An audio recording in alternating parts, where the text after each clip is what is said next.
Hello all, welcome back to another episode of Jack Talks Bikes, and you join me on a beautiful ride in the North Wales countryside. Look at how bloody awesome it looks out here. I thought I would try a different style of video. Rather than setting up a camera and sitting in my garage and talking to you for hours, I thought I'd do a really quick video on the pros and cons of fitting a set of short adjustable levers to your motorbike.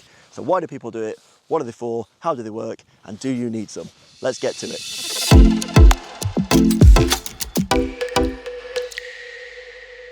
Okay, we'll start the video by showing you a set that I've got fitted to my bike right now. Now, these are short adjustable levers from Evotech, so these are both.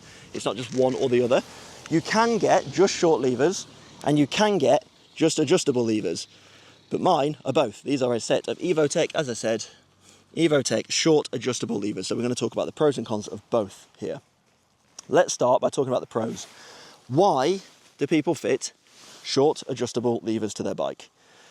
The first pro is the adjustability. So if you found your dream bike, like this one, and you absolutely love it, and when you sat on it, you found out that it just felt a little bit ergonomically uncomfortable because you've got tiny little girly hands like I do, and the reach between the grip and the lever was just a bit too much, and you were quite uncomfortable, and it was giving you a bit of hand fatigue on the test ride and so forth. Well, that's where adjustable levers come in. So let me show you this. If we set it to position 1, if you look at the gap between the lever and the grip, where my fingers will be and where the grip is, and then we put it round to position 6. Okay, look at how that gap has increased. We'll drop it back down to 1, and we'll bring it back up to 6. So you see how it's changing as we're moving. That is the first benefit.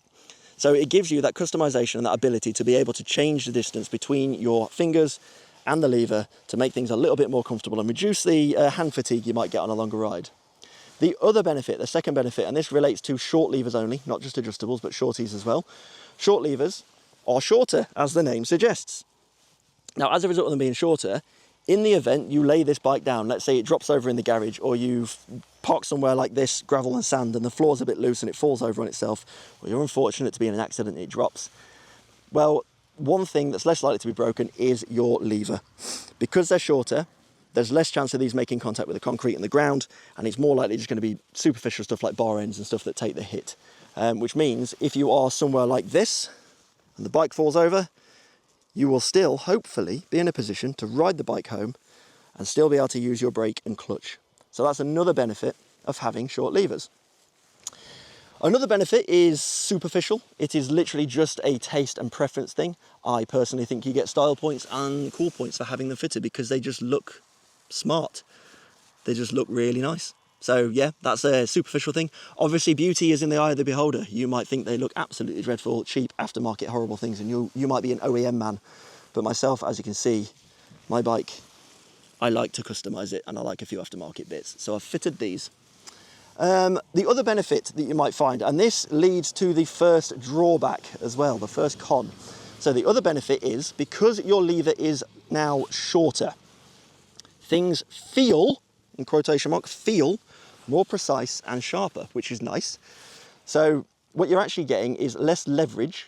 Because your levers are shorter, you've got less leverage, which means things take a little bit more effort to, should we say, apply or change gear. So when you're pulling the clutch in, it takes a little bit more effort, and when you're pulling in the brake lever, it takes a little bit more effort to get the same amount of bite, which gives you this superficial feeling of things being a bit more precise, feeling a little bit better.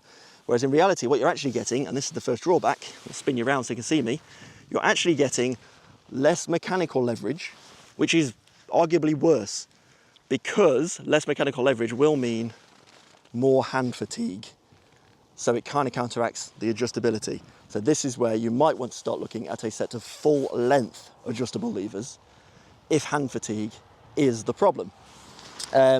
So yeah, less mechanical leverage means you do have to use a little bit more force to get the same amount of pressure through the servo or onto the clutch cable or whatnot. So that's well worth noting. That is the first major drawback.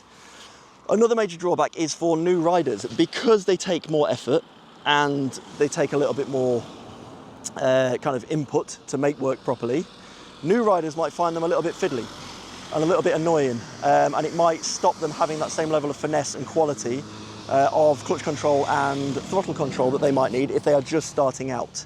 The other main drawback is the fact that short levers, and this relates to short levers again, not just adjustable levers, this is short levers, is that if you've been taught, like I was, when out riding, and you're riding schools during your CBT and stuff, that you should be using all 4 fingers on that clutch lever and on that brake lever.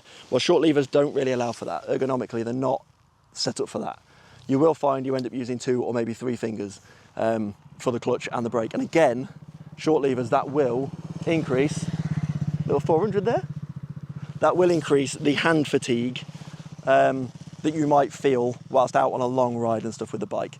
So in that point, short levers might have more cons than pros, but also stylistically, they might be more something that you're suited to. And when I say you're going to get more hand fatigue, what I will say, I've had this bike for 2 years. I've never once ridden it and thought, oh, I wish I had full length levers on it.